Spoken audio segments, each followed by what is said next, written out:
It's a little intimidating following the other speakers because they're dealing with social problems that have an immediate resonance.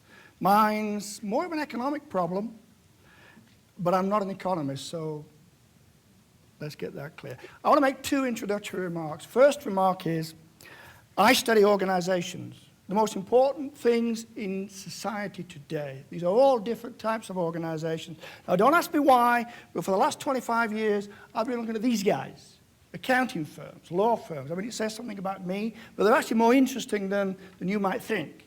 They're a little bit like us, with more money, but they're like us because they're more intellectually oriented in what they're trying to do. All the other kind of organizations are equally important, but I want to focus on these guys and what they do. The other thing I want to say is that the theoretical perspective I come from is, we call it institutional theory. What we're interested in is the role of socio-cultural norms and perspectives, some to refer to these as institutional logics, on organizations and vice versa. And there's a lot of interest right now in hybrid organizations. So, for example, the last speaker, some care is given in homes provided by the private sector. They're trying to blend two different logics, a care, welfare logic, and at the same time as a commercial logic. Universities, same thing. We have these kind of problems, trying to reconcile different logics. Today's paper, we're in trouble, University of Alberta, for having deals with the oil sands companies, and yet it's going to violate our academic integrity. You see these issues cropping up. The one I want to talk about is the conflict inside professional service firms, where they're supposed to have, on the one hand, they are commercial activities. They make money, lots of money. The other hand, they're self-regulating, so there's a strong normative social trustee logic. These two things coming together. And I want to apply it to a particular setting. Corporate corruption. We all know corporate corruption has been going on for a long time. I want to give you one case study in a moment. And just in case you think it doesn't apply to Canada, well, we're top of the list this year for corporate corruption. One company out of Quebec, say no more. The case I want to deal with is Parmalat. Parmalat, the quote underneath from the US is one of the largest and most brazen corporate financial frauds. Not talking about Enron, talking about Parmalat. We also looked at Enron, but Parmalat has more relevance here. In case you don't know what Parmalat does, you buy its products today. This was the corruption. The red line, it should have been the other color actually. The red line is what they said their revenues were like. The blue line is what was actually going on. Now, I draw your attention to two things. 2002, look at the enormity of that gap. Secondly, look at the length of time it was going on. So this raises a kind of issue. These are the two guys who went to jail, chief executive officer. Remember this guy's face? I'm going to show you another photograph in a moment.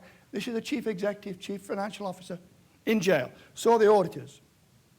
But this is the question. How could they get away with it for 12 years when they were surrounded by some of the world's absolutely top audit firms, analysts, rating agencies, etc.? None of them reported anything going wrong in this company. I always like the City one. City never sleeps. Right. So in a sense, this is the conundrum I'm interested in. What was going on? What was undermining that trusteeship logic inside these firms? I remember I told you to look at that 2002. 2000, the big gap. So Standard & Poor's outlook was positive. They actually raised it when the fraud was getting higher. Only one analyst recommended sell. That was a US analyst. Most of the others were Italian. But a US analyst, one, said there's something wrong with this company. All the rest were positive or stay. Deloitte and Touche, Grant Thornton, two of the biggest accounting firms in the world, signed off on audits with no queries. What's going on? We should get them to do the university audit. And then we go bankrupt. There's an inconsistency. That's a very important point in the world, because these gatekeepers, if we can't trust the gatekeepers, it fundamentally undermines the capitalist system today. You're not going to lend money to a company that you don't think can pay you back, and if the rating agency, if you can't trust the rating agency's assessment of their ability to pay the money back, how do you decide whether to pay on it? It would freeze up the world. That's the problem. It's a fundamental problem in the economic market if we cannot trust the gatekeepers in what they're saying to us. Well, there's three possible explanations, but two I want to hint. First of all, this one. This is getting close to saying they're all putting money in their pockets, so they all keep quiet. There's an institutional story there, because in 1960 to 1980, this would not have happened. It's the rise of the Chicago school since then that has led to shifts socially in terms of the emphasis upon money-making, etc., which has become a problem. And some people argue that's all that was going on. I don't want to get into that debate. I mean, I think it happened. I think it's happening. And we all know the inequality between what people earn, the top of the organization, from what they earn at the bottom, is going up and up and up and up. So there's collective complicity, yes. I don't want to talk about that one. Just as a comment, this is Charlie Richardson. Anybody who's English knows Charlie Richardson. Charlie Richardson was the English Al Capone. He died, I think, last year. He went to jail for 25 years for manslaughter. And he was the head of the thing called the torture gang. I won't give you the details. You can ask me afterwards if you like. It's quite interesting. I have some photographs. I was told not to show them. But this guy was a crook. Out and out thug. He had interactions with the City of London, the investment banks, etc. The city was much more dishonest than anything I had been involved in before. When he's talking about being involved in, he's talking about absolute crime. The worst social crime you can think of. The city is worse. Okay. Of course, he was in jail for 25 years, so we can't take his word for it. But the alternative explanation I'm going to call collective blindness. These are, you know, the song, Ring a Ring a Roses, a pocket full of posies, a tissue, all fall down, which is all about the plague. Getting your rosy things on your cheeks and you fall down. Here they are, all happy with what's going on. What was going on, I think, as well as the collective complicity, was collective blindness. We weakened the trusteeship logic for a whole series of reasons. So the aggression by which we independently analyzed this company went down. And so I just want to hint at some of these mechanisms then. So, and I've got to talk about boundaries, don't I? Boundaries. So there are a number of boundaries in this. The first boundary is these firms are so large now, they become separated from the self-regulating profession. So whatever happens inside this organization is not adequately policed by the professional self-regulation. Other people studied that. I don't want to go too far into that. Inside these organizations, we have what they call Chinese walls. And we all know Chinese walls are very leaky. So we know, for example, that analysts who work entirely in independent firms will rate organizations differently to analysts inside a bank that also buys and sells things on behalf of clients. That these are much more optimistic about those stocks, etc., than these guys, which just indicate. By the way, an interesting statistic. Business school graduates are much more likely to be unethical than non-business students.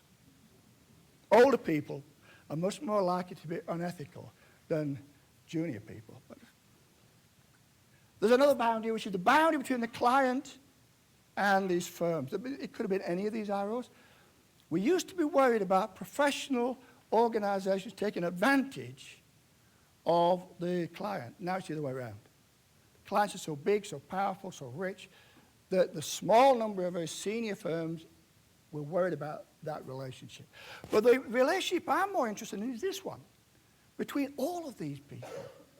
And it's the mechanisms that play when all these are interacting that I think are quite intriguing and interesting and played a part in this weakening of the kind of checking, the diligent checking of these clients.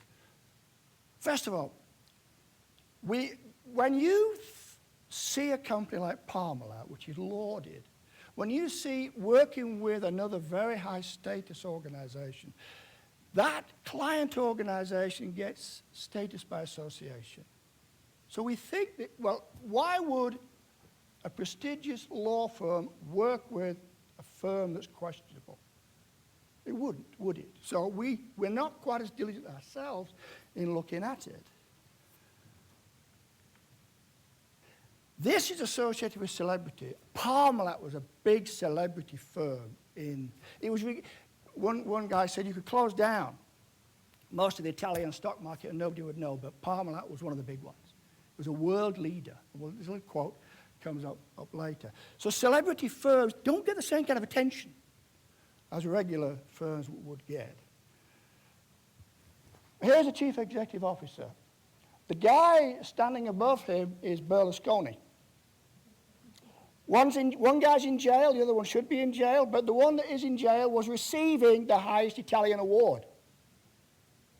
He too was a celebrity. This weakens the systematic diligence of these people who are supposed to be checking, cool, calm, rationally, digging in, unaffected by social relationships.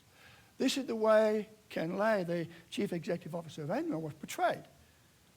This is portraying him a very trustworthy, very honorable celebrity kind of figure. Any doctoral students here, here's my advice. Get to know your supervisor very well. The closer you are to somebody, the harder it is to fail them. We all know that. The social distance weakens your ability to go after somebody. And that's what was happening in this case. You can see. Now, the other thing that was the leader in Europe. This came out over and over again in the transcripts at the trial. These people, Parmalat's a world leader. Their conclusion is, therefore, how could he possibly be conducting fraud? There's mimetic herding going on. We think of analysts doing their careful due diligence. We think of auditors doing their careful analysis independently, and the professions emphasize independence. When you look at any of the professional associations of all these organizations on their webpage, they say, we conduct rigorous, independent analysis. That's not what was coming out in the trial documents. So when Parmalat would appear in a gathering of analysts and auditors, etc., and the media, this is what one guy said. One of the guys who actually queried what was going on, this is what he said. It's more like a political gathering. It's more like a religious evangelical event. It's not calm, cool, collected analysis.